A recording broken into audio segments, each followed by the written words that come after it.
Bonjour, je suis le docteur Marine Bravetti. Je viens de présenter au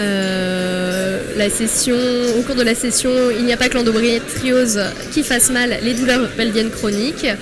Et je parlais des douleurs pelviennes chroniques d'origine veineuse.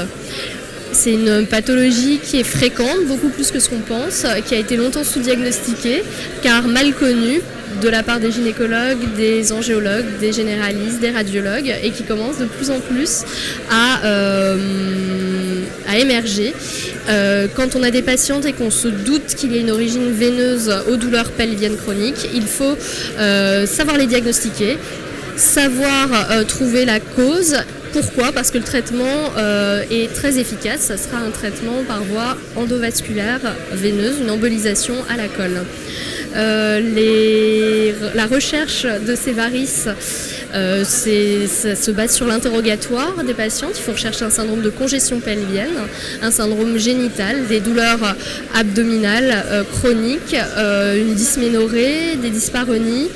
Il faut rechercher également à l'examen clinique des varices des grandes lèvres génitales, également des varices des membres inférieurs et qui auront un trajet qui n'est pas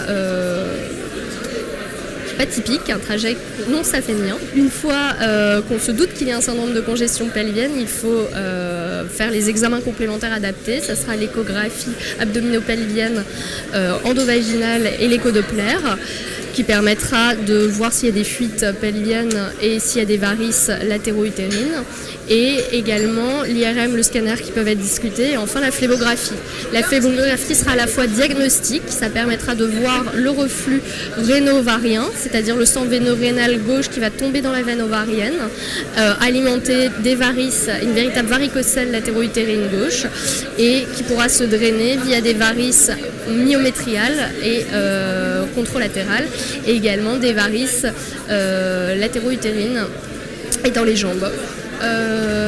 Une fois qu'on a le diagnostic par la phlébographie, dans le même temps, on proposera l'embolisation à la colle, qui a une excellente efficacité, puisque 85% d'efficacité des patients qui sont améliorés après cette embolisation.